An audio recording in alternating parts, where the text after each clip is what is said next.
Metro on 101.9 WDET FM, Detroit Public Radio. I'm Tia Graham. And I'm Robin Vincent. This year, Detroiters will elect their next mayor. And since it's well understood that government should reflect the communities it represents, race is expected to play a role in the election. Throughout most of the city's existence, Detroit has had white mayors. In 1974, Coleman A. Young became the city's first black mayor, starting a trend for black Detroiters as residents continued to elect black men to run the city. Enter current mayor Mike Duggan. He's the first white mayor since Roman Gribbs held the office from 1970 to 74. And Duggan took office while the city was struggling. He was the city's fourth mayor in just 5 years, and Detroit had just declared bankruptcy. Now, his tenure has really been transformative. It's marked by a considerable economic growth that's helped to revitalize certain parts of the city. There's been a small growth in population after the city lost residents for years, and crime rates have been lower. Robin, we can't ignore the fact that Duggan is a white man leading a majority black city, and his tenure could further the false belief that white leadership leads to economic prosperity and black leadership leads to strife. But this conversation is not black and white, even if all 75 of Detroit's mayors are. Today, we want to explore how the race of Detroit's mayor impacts its citizens and shapes the city's perception as a whole. And we want to hear from you. Should Detroit's next mayor be black? And how vital is the race for Detroit's next mayor? That number is 313-577-1019. Now, joining us in studio right now is Jeff Horner. Jeff is a professor of teaching at Wayne State University's Department of Urban Studies. Been on the show before. Welcome back to the Metro, Professor Horner. Oh, well, thanks for having me. Thanks for having me, Tia and Robin. Yes, of course. So, you jumped in because we wanted to take a historical look back at Detroit's mayoral history here. You talked about the 1920s, which is an era that I didn't even think to go back to. So can you talk a little bit about the candidate then who was backed by the Ku Klux Klan? Oh, well, sure. In the mayoral election of 1925, there was a candidate by the name of Charles Bowles who was backed by the KKK. And he actually ran for mayor on a write-in basis and lost the election only because 15,000 votes that he had earned on a write-in basis involved misspellings of his own name, and it was thrown out, and he didn't win. But I mention all that only to point out that while race has always been an issue in Detroit's mayoral elections, or it has been many times, the folks running for mayor typically in more recent times haven't used race as a cudgel, with one major exception I'll perhaps talk about later. But by and large, race has always played a very big factor in Detroit's elections. And Professor, before we get into Mayor Coleman Young, can you explain a little bit about the state of the city just before he was elected? What contributed to his rise and especially among black Detroiters? Well, I think in Coleman Young's case is that he had a stellar record as a politician before that. A lot of people, many of my students, don't realize how involved he was in left-wing labor movements and politics. He had been a state senator before he ran for mayor, and he had a very shining record, and he was really emblematic of a very successful, hard-working, hard-fighting politician, and really captured the hearts and minds of Detroit's electorate in 1973 when he won his first election. But I'm also very quick to point out that this was kind of the golden age of black mayors being elected to big city offices, starting across the country, starting with Carl Stokes in Cleveland in 1967. It's not to say that Mayor Young wouldn't have won with that happening, but to answer your question, what actually happened was he ran on a campaign in a city that was not yet 50% African American, and he ran on a campaign of integrating the police department, which was probably his main message, and that he did. And, just sticking with that time right before Mayor Coleman Young came in, Detroit, like a lot of other cities, but Detroit had recently gone through a rebellion, and it was going through changes, lots of changes. So could you talk about the changes that possibly led to the rise of Mayor Coleman Young? Well, I think one big factor, and this aligns with his promise to integrate the Detroit Police Department, was the mayor that succeeded Jerry Kavanaugh, who was mayor in 1967. The mayor that succeeded him, Roman Gribbs, actually doubled down on crime crackdowns and so forth. And so it turned out that Coleman Young's opponent was Police Chief Nichols, I couldn't think of his first name, who promised to continue a crackdown on law and order, which was, code for effectively saying we're going to keep blacks in their place in the city. And, of course, Coleman Young wasn't having any of that. And it was a pretty close election in 1973, I think closer than a lot of people realize. But there it is. He served 5 terms, and he was a hero to many. I was fortunate to teach a class on him 2 years ago, and it wasn't even me teaching it. It was many people who worked for him. It was other scholars who've done a lot of drilling down on him, and the amount of loyalty to him was really astonishing in 2023, still to this day. So race was a big factor in the election of Coleman Young. And Professor Horner, just sticking there, of course, we're talking about Mayor Coleman Young and his impact here on the city of Detroit and everything that led after that and into where we are today. But I'm thinking about a conversation that Ed Love had about his relationship with Coleman A. Young and how they were good friends, and how Coleman A. Young was this person that you could literally just talk to. He was someone you can easily relate with. Could you talk about how important that was at that time to have a relatable mayor? Well, I think any mayor who isn't relatable is in trouble. But I agree with you. I think Coleman Young was kind of special. And I'll share, I met Mayor Young twice, neither time when he was mayor, though. And it was I don't know if he was mayor-elect or not at the time, but I was in downtown Detroit. My dad used to take us to get haircuts in downtown Detroit. And Dad recognizes him in a parking garage, and he was a senator then. He said, "Hi, Senator Young. I'm Dave, and this is my son." The first thing he asked me was, "Son, how are you doing in school?" And something I learned in the class was how dedicated he was to education and how important he saw it as. It was kind of an interesting moment. I had no idea who he was at the time. I was like 8th grade or something.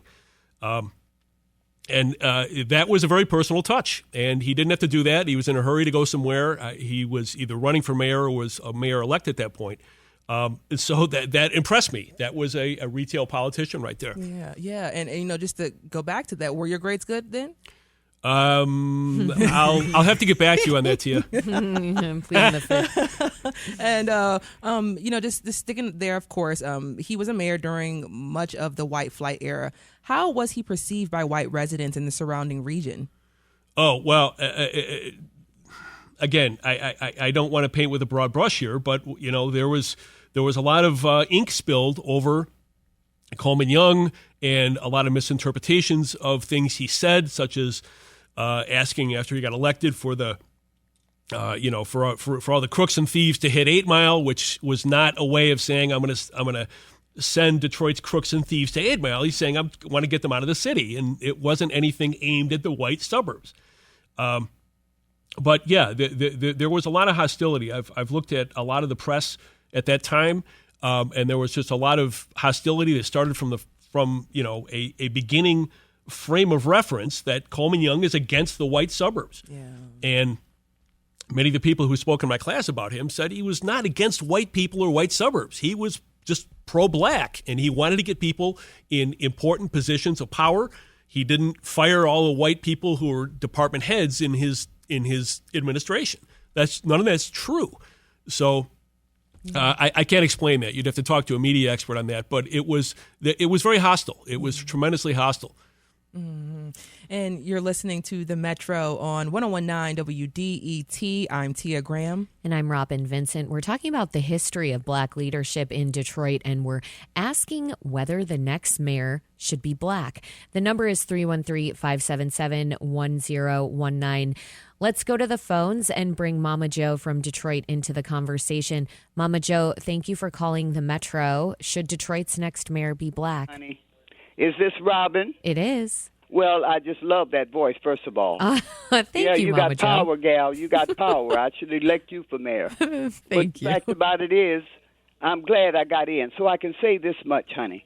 This is Mama Joe, known in Detroit for the children call me Mama Joe, the big ones and everything. I was a community leader here for many years with, Coleman Young and Dennis Archer. Remember Jerome Kavanaugh. And all through these years, okay? I know Detroit when it was beautiful all over. It wasn't on west side or east side. It was just beautiful all the way over. And I'm from the South, dear. But now, speaking of who should be, I don't believe in what color a person's supposed to be as far as power and doing something very powerful or negative. We want somebody, we should. But I'm speaking for myself. Me and my great friend Evelyn Dukes, the Grosse Pointe Farm. She come from a very wealthy family, white woman. I'm black. And we helped put Mike Duggan in there because we were tired of this garbage can, buck government leadership called to be. And Kwame Kilpatrick just took it, and we were going down the drain in the maggot pile. Mama Joe, do you think then the question of whether Detroit's next mayor should be black in your eyes, is that a divisive question, an unnecessary question?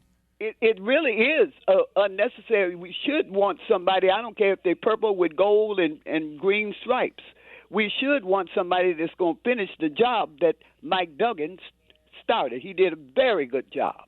Mama Joe, thank you so much for calling the Metro and sharing your thoughts with us. I want to stay on the phones and turn to Brother Ray in Detroit.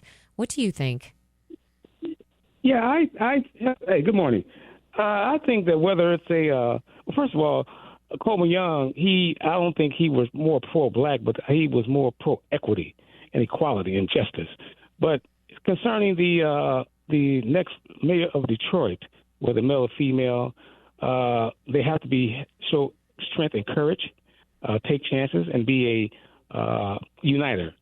And also, will they have to cozy up to Donald Trump and his policies to get anything done? Because we know that President Biden sent a lot of money to Detroit. I mean, hundreds of millions of dollars.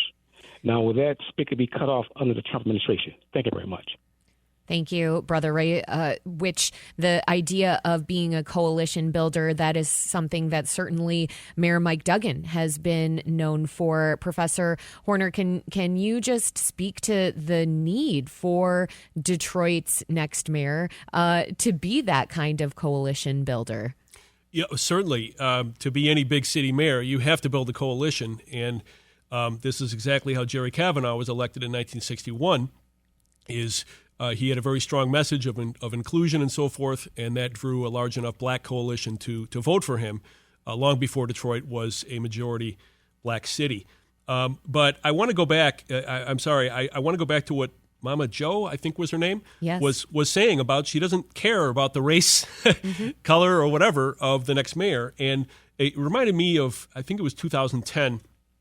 I remember getting a call from a reporter. I don't remember from where. Basically asking me the question, and it had never dawned on me before, that after Sheila Cockrell stepped down, she was a council member, white council member. A white woman, yep. And after she stepped down, this was the first time in history that Detroit had a fully black city council. And, I thought about it. I said, I thought to myself, this isn't even really relevant, if only because Marianne Mahaffey had been on council for 30 years. I think she was the council chair and top vote getter for about 25 of those years. And what that communicates to me is that Detroit's electorate was far happier with someone who was going to fight and work for them, which is exactly what white Marianne Mahaffey did in her roughly 30 years in office. And so I think this also goes to the work of Mayor Duggan, who also became mayor on a write-in campaign. It was in the primary, mind you, but he still got on the ballot in a write-in campaign, and then won, I think, pretty soundly in 2013. So again, I don't know if that answers your question, Robin, but I think Detroit's electorate wants people that's going to fight for him. We've been going from the past to the present. I want to go back to the past and move from Mayor Young to Dennis Archer, who became the city's mayor. And I'm wondering how you think he addressed race as a candidate for a city that was 80% black at that time. I honestly, I went to a number of his speeches in person, and I don't remember Mayor Archer talking much about the impacts of race. It was just assumed, I think. I certainly can't speak for him, and I'm sure I'll be impeached on this after the show, but he knew Detroit was a majority African-American city. By the time he was elected in the mid-'90s, Detroit was probably pushing 80% African-American population, and so he had that to work with. And to talk about inclusion and so forth, he didn't avoid that discussion, but he really came in trying to advance Detroit, trying to leverage dollars out, as the second caller pointed out, to leverage dollars out of Washington, and did a really good job with that. But it never really, I wouldn't associate Archer with being necessarily someone who was giving a strong racial inclusion message. I could be wrong about that, but I don't remember that happening. We can't talk about the city's mayors without discussing Kwame Kilpatrick, who succeeded Archer. I've heard of him. He may have had a tenure that was a bit rife with controversy. How did Kilpatrick's administration affect the city's perception of? How did it affect the perception that other people had of the city? Of a negative perception, or this idea that black leadership, leads us to what we saw. Sure. So Mayor Kilpatrick was a very controversial mayor, and I think that he hurt his own perception with his first term when he started using taxpayer funds, expensive cars, and so forth. And by the 2005 election, he was in trouble. He was way underwater to another candidate by the name of Freeman Hendricks. And Kilpatrick's supporters then took out an ad in the Michigan Chronicle, the big black newspaper, the biggest black newspaper in the city, the only remaining one as far as I know, and that basically pointed out that Freeman Hendricks' real first name was Helmut, and that he was, this was a way of saying he was a multiracial fellow, and that I'm blacker than other candidates.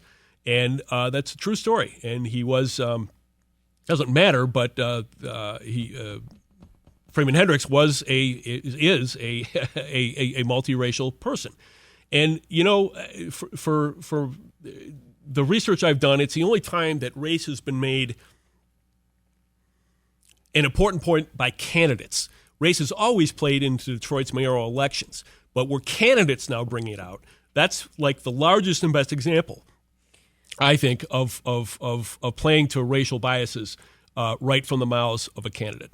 Professor Horner, this has been great. Before we let you go, if we could, we want to pose to you the provocative question that we're posing to our callers. Oh, no. I'm going to get in trouble. That's right.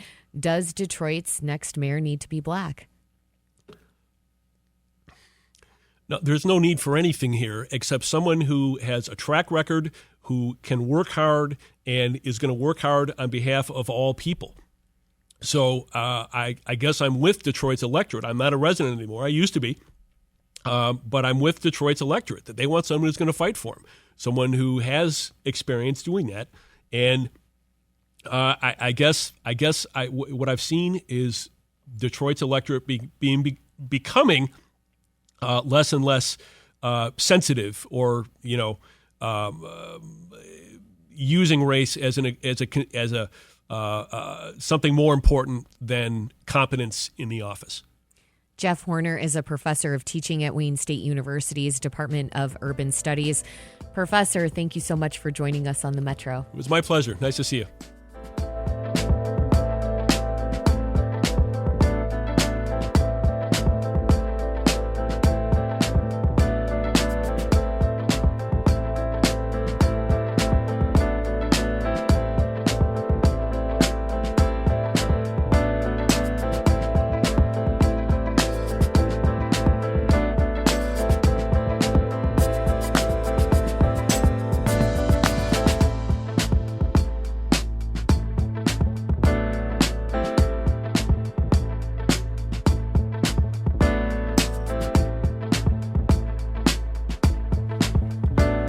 Coming up, we'll continue our conversation about Black political representation, and we'll take your calls. Does Detroit's next mayor need to be Black? Give us a call and let us know. The number is 313-577-1019. Stay right with us on the Metro. We will be right back.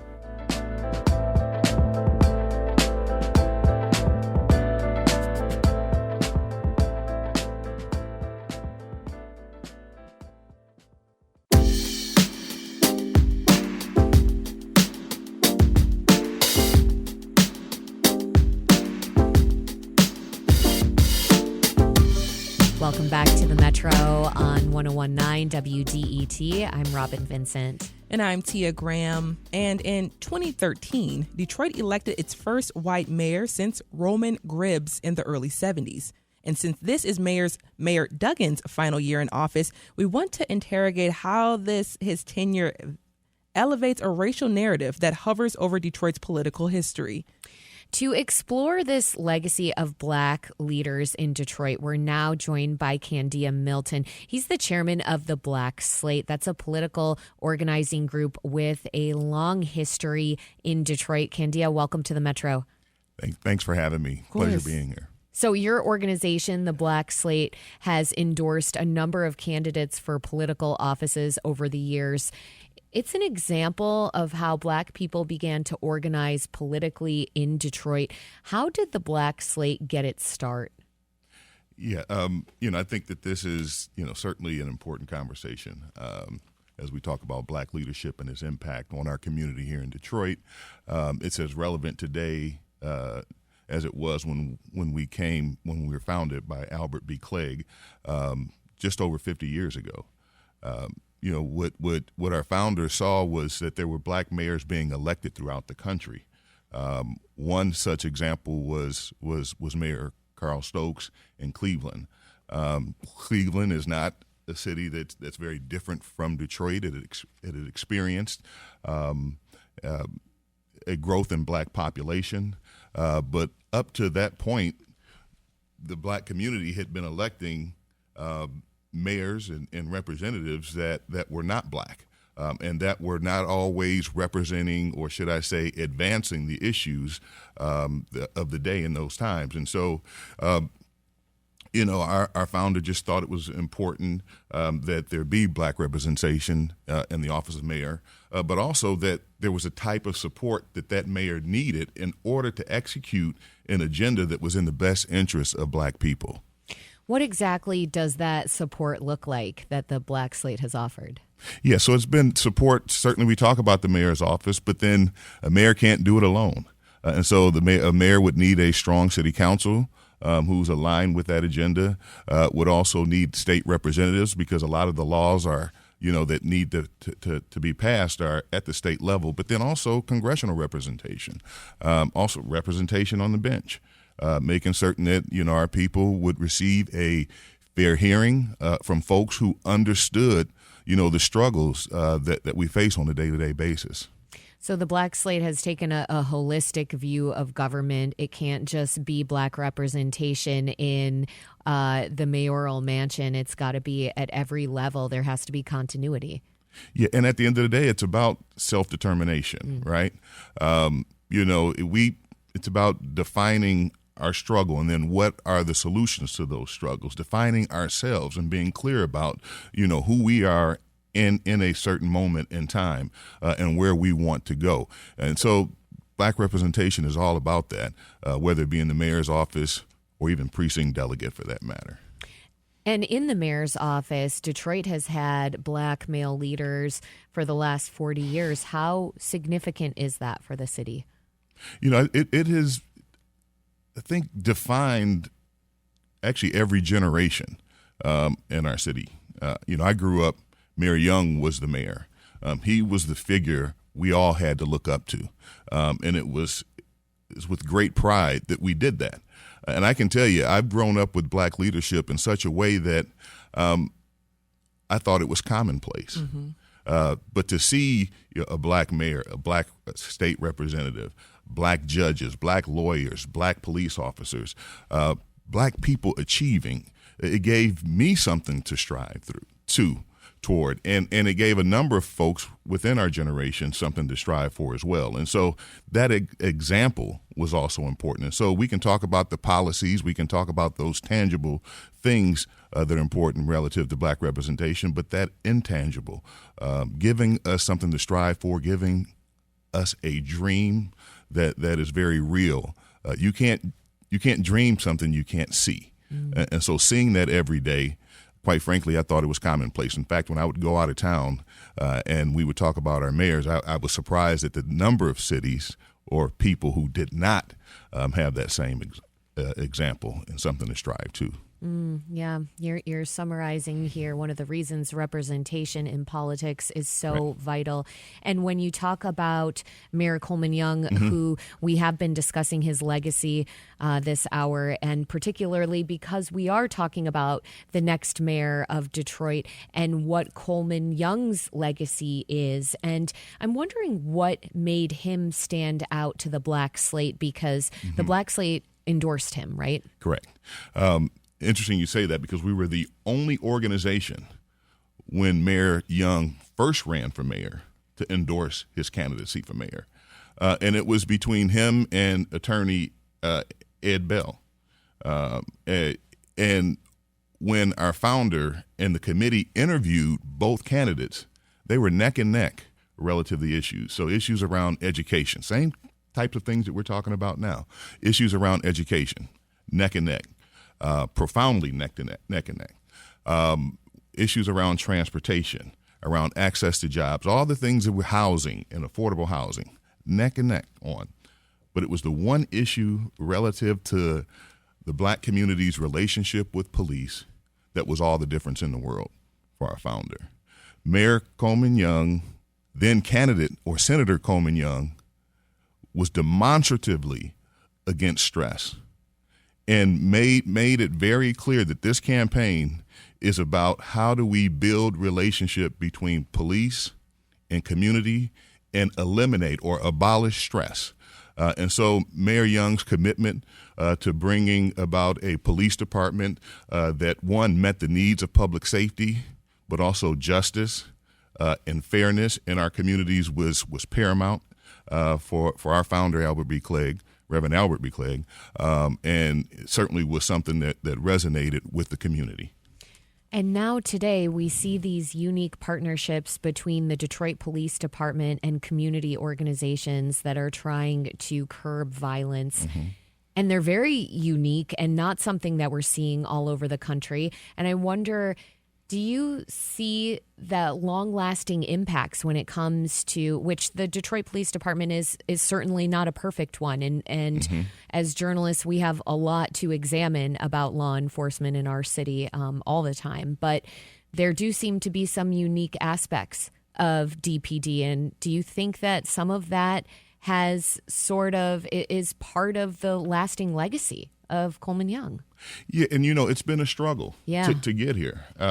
We've had some ups and some downs in this process to get here, but I do think that the way the violence intervention dollars and putting those dollars in community to help bridge the gap between police and community by utilizing community organizations whose ears every day are to the ground, not only seeking to decrease violence as it exists and when it comes up, but also addressing those things that lead to crime in communities, the underlying issues around education and how you support children in after-school programs. How do you when you see warning signs, intervening early, because we've seen over the years, how vulnerable young folk can be. And so seeing those early warning signs, addressing the issue of access to clean, affordable housing,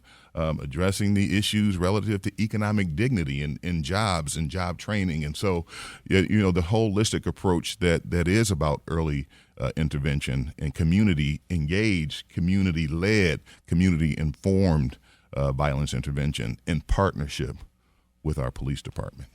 You're listening to the Metro on WDET. I'm Robin Vincent. And I'm Tia Graham, and we're speaking with Candia Milton. He's the chairman of the Black Slate, a political organizing group with a long history in Detroit. And we're talking about the history of black leadership in Detroit, and we're asking whether the next mayor should be black. And we want to hear from you and what you think. The number is 313-577-1019.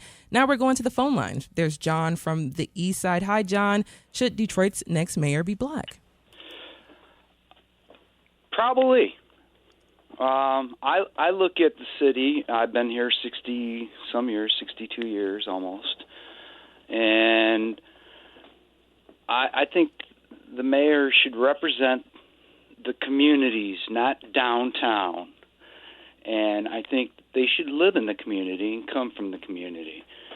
And I think we have about 800,000 candidates that live in this city that could run this city. And I think this current mayor has been mostly concerned about downtown. John on the East Side, as always, thank you for giving us a call on the Metro. And we're going back to you, Candia. Listening to what John just said, what are your opinions on that? One of the things that stuck out and from John's comments was, downtown versus neighborhoods. The Detroit's growth for who? Who's included and who's not? And there's this theory that folks have in the work that I do in D.C. that government chooses winners and losers, right? I don't always subscribe to that cynical sort of view, but, that conversation is often about who's winning and receiving resources and who's not. And I think it's important for us to wrestle with that because, downtown is the sort of facing of Detroit, but development for who? Growth for who? Are we investing in vested citizens? In our city, the folks who, when they said turn off the lights, the last one in Detroit, turn off the lights, there were a number of us who stayed and stuck and stayed. And so are we investing in those folks? Like as we talked about earlier, are we investing in affordable housing to make certain that people are staying in their houses? As folks are receiving tax breaks, are those tax breaks being made available in community for the purposes of growing those communities? Even if you philosophically believe in the tax breaks, why aren't they being doled out equally in community? And so I think that we need to continue to wrestle with that. And I think it's an important conversation for us to have in this upcoming election. I anticipate that there are going to be a number of black candidates in this race, as there already are. And so what distinguishes one candidate from the other in this process? And then as we have these discussions, hold these candidates accountable in those discussions for real answers to that question, but also when they get into office, making certain we're holding them accountable to delivering on what was promised relative to community or neighborhood development. Now, I'm thinking about just, hearing about the Kwame years. When we're talking about the Kwame years, and I think about the impact, the lasting impact that Kwame and his administration had within Detroit, and I'm listening to some of our callers talk about the Kwame impact. So I'm wondering, do you believe or think, or in your opinion, see Kwame's impact on Detroit being a negative for those who want to vote for a future black leader here? It might make them a little nervous. Yeah, and you know, to the extent that is happening, and I can see it. I would suggest that it speaks to the fragility of our confidence in our ability to govern ourselves. No one person should determine for us what the importance of black leadership looks like and is in our community. You know, no personality should drive the importance of black leadership. I think it's important that it be ingrained in who we are. I mean, it's almost like, you know, this conversation today around boycotting for a finite period of time, big box retail. And for that period of time, hear me out, period of time, shopping with black businesses. That should be a way of life, you know, that we shop within our neighborhoods. We shop in places that invest in our communities. And so it can't be either driven by the moment or driven by the personality. It must be a part of who we are as a people. Again, self-determination, defining our struggles, self-actualization, and defining our solutions. And that has got to be our cultural indoctrination, because our problems are unique in this country. There's a friend of mine, I work in the criminal legal reform space, right? And there's a tension within that space to make certain that people who are directly impacted are driving, you know, a lot of the policy decisions. And one of my friends who's a pioneer, Glenn Martin, uses this phrase: those who are closest to the problem are also closest to the solution, but so often furthest away from power and resources. And so what black leadership is about, and black elected leadership is about making certain that we bring our solutions, given our unique experience, to the table and build power to make changes in our respective community. Mm-hmm. And, you know, thinking about just some of the things we've heard earlier as well, Mayor Mike Duggan, one of the first white mayors in the city of Detroit for a long time. And the black slate has previously endorsed non-black candidates before. So what made those candidates so appealing when you did endorse? Well, you know, our larger issue is making certain that we have people in office who are best situated to represent our issues in a given moment in time. You know, we have endorsed non-black candidates. In fact, one out of the 3 elections that Mayor Duggan won, we endorsed his candidacy. We thought he was the best candidate at the time to deliver on issues that were important to our community. Now Senator Gary Peters, when he ran for what was the 14th congressional district, was a very new district for him. We endorsed his candidacy in that election. We just felt like he was the best person at that time. And what an investment. Now he's Senator Peters, and we have a relationship with Senator Peters. So it is about being strategic in how we approach it. And so, you know, we have a commitment to, yes, black leadership, but we also have a larger commitment to our people and making certain that resources are delivered in our communities.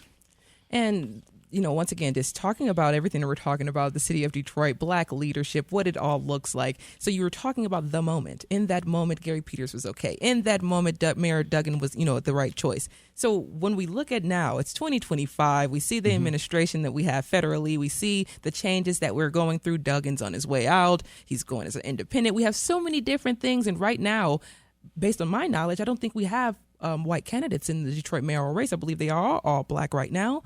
So, you know, talk about the moment. What moment are we in right now? Yeah, this is, I think I touched on it a little bit earlier, but now it comes down to if the pool of candidates stay as they are, it really comes down to what are those finer points because if you listen to them all at this point, they're all bringing up the same issues as it relates to their platform. And now it comes out who can deliver on it, but then also, and then what are the finer points within it? And are we asking the right questions? And so I think in this moment, we need to understand and really understand what's going on in Washington, D.C., and who best understands how it's impacting our communities, but not getting to a point where we are romanticizing D.C. as a problem, although we can see that there's big problems. But how are we going to overcome that, right? And so a plan can map out a plan and execute a plan to overcome the challenges that we see. This isn't the first time Black folk have seen challenges. Challenges are not new to us. I mean, we have a history of perseverance and resistance, and throughout all the chaos, being innovative and creating solutions. And so, what type of, are we looking for that mayor in this moment that recognizes who we are at our essence and can bring about solutions to the problems we're seeing? Candia Melton. He's the chairman of the Black Slate, a political organizing group with a long history in Detroit. And Robin, we are definitely going to continue our conversation. We are indeed. We're going to keep talking about Black leadership in Detroit, and we'll look at the stakes of Detroit's mayoral election more broadly. And we want to hear from you. What do you think the stakes are of this election? Give us a call, 313-577-1019. This is the Metro on WDET. We'll be right back.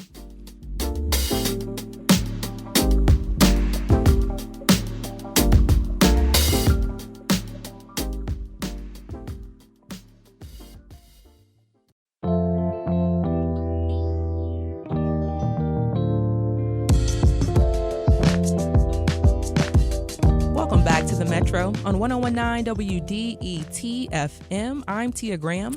And I'm Robin Vincent. We've been discussing the history of Detroit's Black mayors. Now we want to look at the stakes. Detroit has seen some really positive momentum over the last decade, but it's not guaranteed that that momentum will continue. It very much hinges on who becomes the next mayor of the city. Here to help us sift through this is Candia Milton. He's the chairman of the Black Slate. And we want to add another voice to the mix. Reporter Sam Robinson. He writes the Substack newsletter, Detroit 1 Million. Sam, I am a subscriber, and I got to give you props because you're constantly breaking news over at Detroit 1 Million. Yeah. So thanks for joining us on the Metro. And Sam, we want to start with you. What's your assessment of Mayor Duggan's tenure? What do you see as the key issues the next mayor will have to manage? Duggan has been successful in convincing the general public, really, and a lot of Detroiters that you talk to, the bus stop or on about downtown, service workers, talk about how much better the city is than it was when they remember as a kid. So a lot of these mayoral candidates are talking about how they want to continue the work, talking about a continuity. Solomon Kinloch really was the only person to put, his view of Detroit in stark contrast of Mayor Duggan's. You're not going to hear what you heard last Wednesday at Fox Theater from the city of Detroit.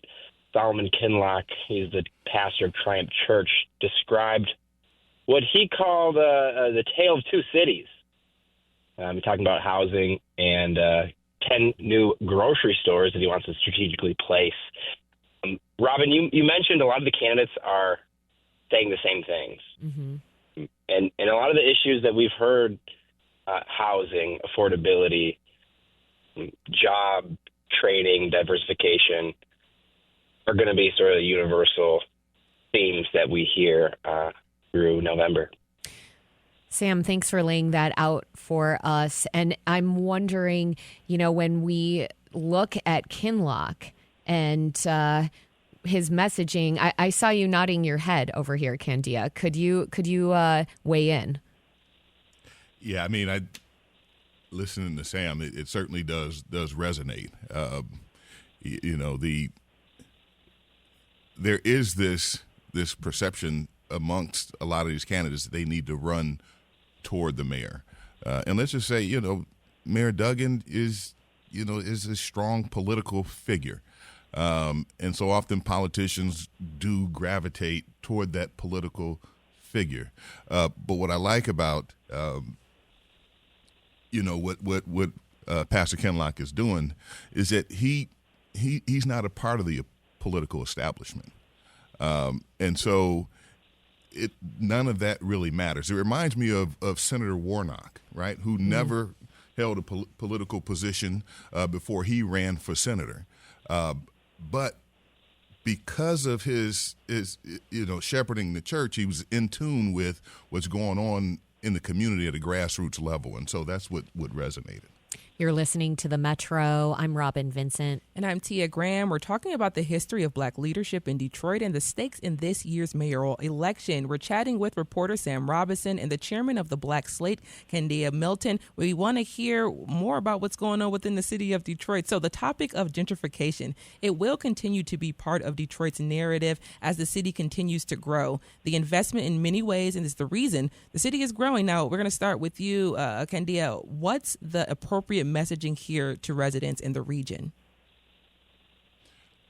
I think collectively be clear about our self-interest, collective self-interest, and making certain that we are communicating and making certain that our collective self-interest, particularly for those of us who are vested citizens, that it's being represented in this upcoming election. And Sam, just thinking and going towards you, what you've been covering, you've been on the ground. What do you believe the narrative should be as the city continues to grow? Well, the folks that I talk to want to keep the city growing. How do they want to do it is the question, Tia. Is it through building commercial corridors? Fred Durhal calls it main streets of our neighborhoods. Like, it's happening in the Avenue of Fashion, Livernois, Kercheval, the east side. Or is it large business and venue of events, arenas downtown? A lot of people look at what's happening downtown when they talk about Detroit's revitalization. Obviously, for residents that live here, we know that that's the city's 1%, right? I think, according to the DDA, 7,000 people called downtown Detroit home in 2023. That number might be up, but certainly the number of people looking at downtown Detroit nationally and around the world, they'll talk about what needs to happen, whether it's public subsidy on this new Hudson building, or the Henry Ford, Michigan State, Tom Gores New Center developments. All the candidates have said that they're going to work with large businesses while keeping community interests. And Sam, really, really briefly, can we just talk really briefly? Gentrification, is it at the top of the voters' minds right now? Is it at the top of people's minds? Yeah. I mean, some voters, it depends who you ask. It depends who you ask. We're not going to hear that from, leaders of organizations, but at a grassroots level on the ground, yeah. Awesome. And really quickly, Candia, before we let both of you go, what lesson should the city's next mayor take from Detroit's previous mayors? Well, from one administration to the next, this is, an evolving conversation. And so I think that, what the next mayor really needs to make certain that they're in tune with is challenges that people are facing on the ground and making certain that they stay in tune with those. Folks get in the office and they all of a sudden get brand new on you. And so I think, one, that mayor has to remain empathetic to the challenges that people are facing. But I think also as a community, we can't just simply think that we can go to the ballot box and then go home and that's enough. Because there are people every day knocking on the mayor's office who has an interest that's antithetical to yours. And so we need to make certain that we stay organized and continue to keep our issues at the forefront, as we are seeing happening in a number of communities. Sam Robinson is a reporter and the author of the Substack Detroit 1 Million, and Candia Milton is the chairman of the Black Slate. I want to say thank you to both of you for being here on the Metro with us. Thanks for having us. Thanks, Kia. Appreciate you both.